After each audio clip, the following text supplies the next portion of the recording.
अस्सलाम वालेकुम। जी मेरे प्यारे व्यूअर्स, आज मैं बात करने वाली हूँ डिप्रेशन और एंजाइटी पे। और आज आपके साथ एक अहम वाक़या जो है ना वो बताने वाली हूँ।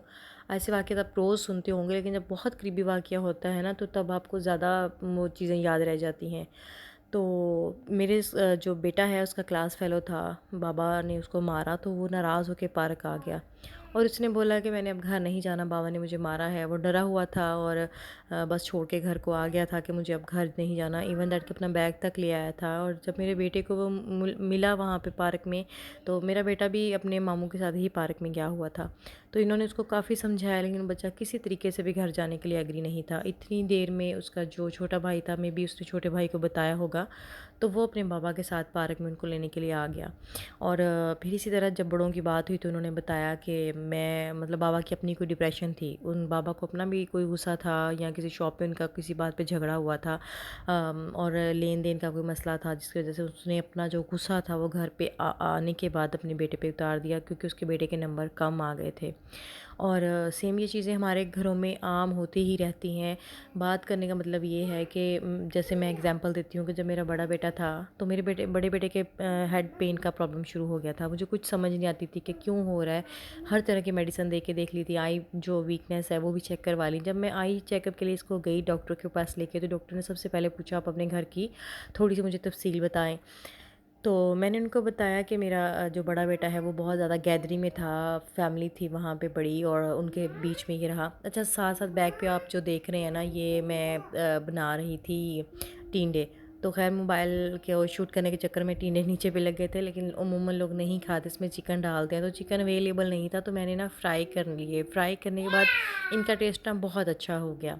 तो जो लोग नहीं खाते जब आ ही जाएँ तो फिर बनाने तो पड़ते हैं, तो इसको ज़रा फ्राई करके अलग से बना के देखिएगा और थोड़ा-सा ग्रेवी कर लें, क्योंकि वैसे अमूमन ये ड्राई बनते हैं, तो मैंने थोड़ी-सी ग्रेवी कर ली थी। तो और अप्लायंसेस का फ़ायदा ये हो जाता है कि हमारा जो काम है ना वो काफ़ी आसान हो जाता है। अच्छा जी, तो डॉक्टर ने जो है ना वो अब मुझे सेपरेटली बच्चे को किया और मुझसे सवाल किया कि कैसे आपका घर का माहौल है। तो मैंने बताया कि गैदरिंग में बच्चा पला बड़ा है, बहुत ज़्यादा लाड प्यार हुआ है, और 10 साल के बाद उसका जो दूसरा भाई आया है, अब मतलब वो 2 साल का है। तो डॉक्टर को बात समझ आ गई, उसने फ़ौरन से कहा कि अब मुझे पूरी बात समझ आ गई, आपके बच्चे को कोई पेन हेडी का मसला नहीं है, जस्ट और जस्ट वो आपके घर में निगलेक्ट फ़ील कर रहा है। और उसको जो है ना उसको सब फ़ील होता है, उसको प्यार कौन कर रहा है, उसको छोटे भाई को ज़्यादा प्यार दिया जा रहा है, या उसके खिलौने आते होंगे। तो यकीनन होता भी ऐसा है, छोटे का कभी बाइक आ रहा है, कभी गाड़ी आ रही है, कभी जीप आ रही है, कभी कोई फुटबॉल, मतलब लाइक के अमूमन उसके खिलौने तो रेगुलरली आते ही रहते हैं। अब वो बड़ा बच्चा हालांकि स्कूल गोइंग है, अदर इसके अलावा फिर भी वो इस चीज़ को फ़ील करने लग गया। और डॉक्टर ने कहा कि इसको कोई मसला नहीं है, आप घर जाएं, इसको लाड करें, इसको प्यार दें और इसको बैठ के अच्छे से समझाएं। और छोटे को नहीं पता कि आप उसको प्यार कर रहे हैं या नहीं कर रहे, इसको सब नज़र आ रहा है, इसको टाइम दें। और मैंने बहुत ही जल्दी डॉक्टर की इस बात को जो है ना वो एक्सेप्ट किया, और मैंने अपने बेटे के साथ फ्रेंडशिप की, क्योंकि मुझे पता था एक तो वो एक फ़ैमिली के मोहब्बत और प्यार से निकला है, और यहाँ पे चूँकि हम लोग आउट ऑफ सिटी आ गए थे, तो अब हम मतलब माँ बाप और बच्चे दो, तो इसमें ये चीज़ तो उसने करनी ही थी फ़ील कि वो एक गैदरिंग से निकला था। और सेकेंडली जब छोटा भाई हुआ, उसका जो गैप था 10 साल का, अमूमन मैंने आपको बताया भी है कि जो बड़ा बेटा है वो 12 का है और छोटा 2 साल का है। तो जो वो 9-10 साल का गैप था वो उतनी अटैचमेंट नहीं करने पा रहा था। तो बहरहाल मैंने अपने बेटे को, बड़े को, सबसे पहले उसके साथ अपनी फ्रेंडशिप की, और देन मैंने उसको कहा कि बेटा ये आपका छोटा भाई है, आपने लाइक अ फादर इसको मोहब्बत करनी है, ना कि इससे फ्रेंडशिप लगाओ और इसकी चीज़ों को ख़ुद भी इंजॉय करो। वो छोटा है, वो भी स्कूल गोइंग नहीं है, जब स्कूल गोइंग होगा तो उसकी भी ये सारी चीज़ें कम हो जाएंगी और उसकी भी रिस्पॉन्सिबिलिटी बन जाएगी। और ये पीछे शोर भी उसने फुल मचाया हुआ। मैंने बड़ी कोशिश की कि किसी ऐसी जगह पे वीडियो बनाऊं, लेकिन 12 बज गए, ये नहीं सोया। तो बस मुझे फिर तो करनी थी वीडियो कंप्लीट। अच्छा, तो एक और चीज़ मैं आपके साथ जो शेयर करने वाली हूँ ना, मेरी एक फ्रेंड थी, तो उनके घर में झगड़ा हो रहा था। तो मैंने उनसे एक दफ़ा ऐसे ही पूछा, मैंने कहा अमूमन मैं देख रही होती हूँ कि बहुत झगड़े आपके हस्बैंड वाइफ के हो रहे हैं, इसकी क्या रीज़न है, क्यों आपके हस्बैंड आपसे झगड़ते हैं? अब दोस्तों को तो नहीं पता होता ना कि उनके घर में झगड़े किस बात पे हैं। तो जब मेरी फ्रेंड ने मुझे बताया कि देखो मेरी वो जो नंद है उसकी शादी हुई है, उसके घर में बड़ी सारी एलईडी है, और मेरे घर में अभी तक मेरे हस्बैंड ने मुझे मुझे एलईडी नहीं लेके दी, उसके घर में वो चीज़ आ गई है या ये आ गया है और मुझे वो चीज़ नहीं मिल रही। तो मैंने उनको ये कहा कि अच्छा उस वक़्त क्या है कि अनफॉर्चुनेटली मेरे घर में जो एलईडी थी मैंने सेल कर दी थी और दोबारा फिर मेरे हस्बैंड ने कहा था कि अब खुद ही सेल किया तो अब आप खुद ही लीजिएगा। और ये कोई बड़ी बात नहीं थी। मैंने काफ़ी दफ़ा ऐसा किया कि घर में कोई चीज़ एक्स्ट्रा मुझे एक्स्ट्रा तो कोई ऐसी चीज़ें ख़ैर नहीं होती, लाइक बेड और फर्नीचर का कोई भी आइटम मैं सेल कर देती थी कि मुझे बस दोबारा और ले लूँगी। और मैंने बस किसी वजह से सेल की हुई थी तो मैंने उसको बस ऐसे एक दफ़ा घर पे बुला लिया और मैंने उसको कहा कि देखो तुम्हें लग रहा होगा ना कि उनके घर में ये चीज़ है, उनके देखो मेरे घर में एलईडी नहीं है। तो वो बहुत हैरान हुई कि इतना प्यारा घर है, सारा कुछ है, तो घर में एलईडी नहीं है। मैंने कहा हाँ नहीं है, क्योंकि जब थी मैंने सेल कर दी और देन मेरे हस्बैंड ने मुझे नहीं लेके दी और मैंने उनके साथ कोई झगड़ा नहीं किया और मैंने उनको फ़ोर्स नहीं किया कि आप मुझे लेके दें। और मोबाइल है, गुजारा हो रहा है, जब मेरा दिल करेगा तो मैं इंशाल्लाह जब लूँगी तो मैं बड़ी वाली ले लूँगी। हाँ, लेकिन उसमें क्या होगा कि मेरी अपनी पॉकेट मनी ऐड होगी, मैं खुद जमा कर रही हूँ। तो उसने कहा कि अच्छा तो खुद औरत कैसे ऐसी चीज़ें ले सकती है ना, तो ये चीज़ तो मर्द का काम है, मर्द का काम है। तो मैंने कहा नहीं, मर्द का काम ये नहीं है कि वो कमाना भी शुरू कर दे, वो बच्चों को भी टाइम दे, फैमिली को भी टाइम दे, उसने सबको जो है वो देखना है और उसके बाद घर की चीज़ें वो पूरी करे। किसी न किसी चीज़ में औरत का बहुत ज़्यादा कंट्रीब्यूशन होता है, घर की आधी से ज़्यादा चीज़ें औरत को पता होती हैं कि ज़रूरी कौन सी है, कौन सी चीज़ पहले लेनी है, कौन सी बाद में लेनी है, और वही माइंड बनाती है अपने हस्बैंड का। तो वो इस बात पे बहुत हैरान हुई और उस चीज़ को बताने का या उसको समझाने का मतलब सिर्फ़ ये था, अगर मैं उसको डायरेक्टली कुछ समझाने की कोशिश करती तो मे बी वो एंजाइटी में ही रहती, वो डिप्रेशन में ही रहती।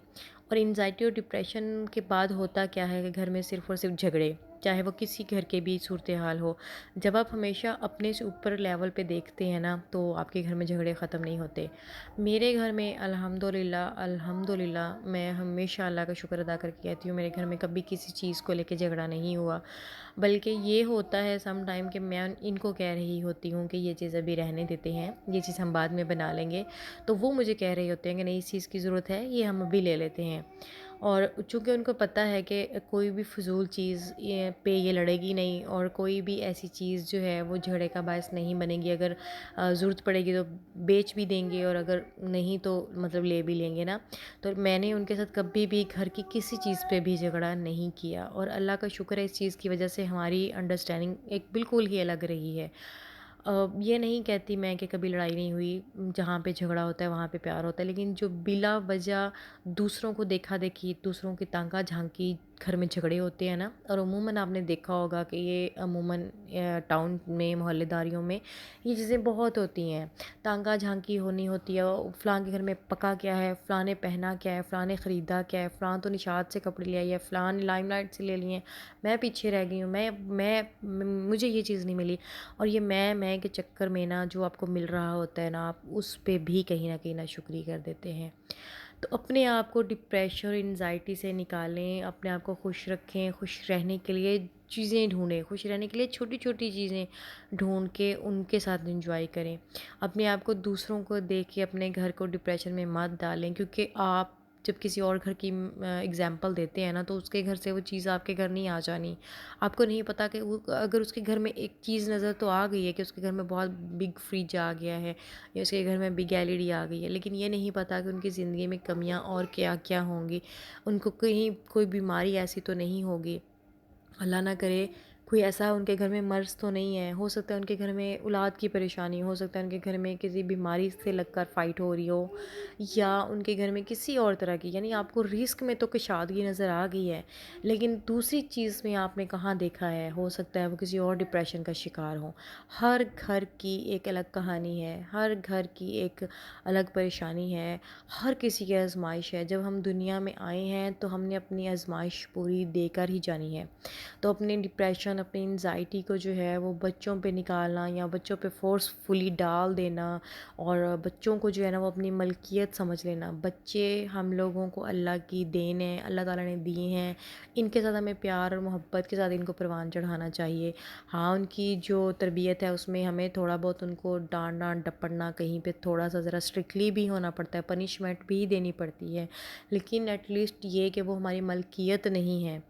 और अमूमन हस्बैंड और वाइफ़ के आपस के झगड़ों में भी बच्चे एंजाइटी का शिकार हो रहे होते हैं, या आप अपनी फ्रस्ट्रेशन जो है वो जब बच्चों पे निकलती है। तो मैंने तो उस दिन से ये बहुत अच्छे से सबक सीखा, बल्कि मैंने अपने बच्चे को उल्टा ये कहा कि देखा, वो बच्चा पार्क में आया, फिर कौन उसका साथी बना। आप अक्सर कहते हो ना कि मम्मा आप डांटती हैं तो मैं चला जाऊंगा, तो कोई जगह है तो मुझे आगे से हंस के कहता, हाँ मम्मा मैं कहता हूँ लेकिन मैं जाता तो नहीं हूँ ना। मैंने कहा बेटा अब आपने देख लिया ना कि उस बच्चे को वापस अपने ही घर ही जाना पड़ा। तो लाइक एग्जाम्पल्स के साथ आप अपने बच्चों को गाइड करें, और ख़ुद भी जो फ्रेंड है वो सर्कल है और अपने आपके जो फ्रेंड्स नेबर्स हैं और कोई आपसे अच्छा खा रहा है, अच्छा पहन रहा है, अच्छी चीज़ें ले रहा है, इसका हरगिज़ मतलब ये नहीं है कि वो हर चीज़ में ही आपसे आगे होगा। यकीनन किसी दूसरी चीज़ में वो अपनी आज़माइश ज़रूर पूरी कर रहा होगा, किसी न किसी दूसरी चीज़ में उसको कोई कमी अल्लाह ने ज़रूर दे रखी होगी। और हमको सब के लिए दुआ करनी चाहिए, अल्लाह ताला सब की तमाम परेशानियाँ दूर करे, साथ हमारी परेशानियाँ दूर करे, हमारे लिए आसानियाँ करे। और अपनी 5 वक़्त की जब नमाज़ हम पढ़ते हैं ना और सजदे में अल्लाह ताला से दुआएँ करते हैं, तो हमारी एंग्ज़ायटी, हमारा डिप्रेशन, फ्रस्ट्रेशन कुछ भी हमारे जब दिमाग में होता है ना, वो तो वैसे ही फुर होके ख़त्म हो जाता है, क्योंकि हम अल्लाह पे भरोसा करते हैं। और उसके साथ वॉक करिए, कुरान मजीद को जो है वो कम अज़ कम एक टाइम खोलें और कुरान को तर्जुमे के साथ पढ़ें। और इन सारी चीज़ों से ना वैसे ही आप बिल्कुल फ़्रेश हो जाएंगे। आप ये चीज़ें करके देखें। और अगर मेरी वीडियो अच्छी लगे तो प्लीज़ प्लीज़ लाइक और सब्सक्राइब ज़रूर करिए। जज़ाकल्लाह खैर, मिलते हैं नई वीडियो में। अल्लाह हाफ़िज़।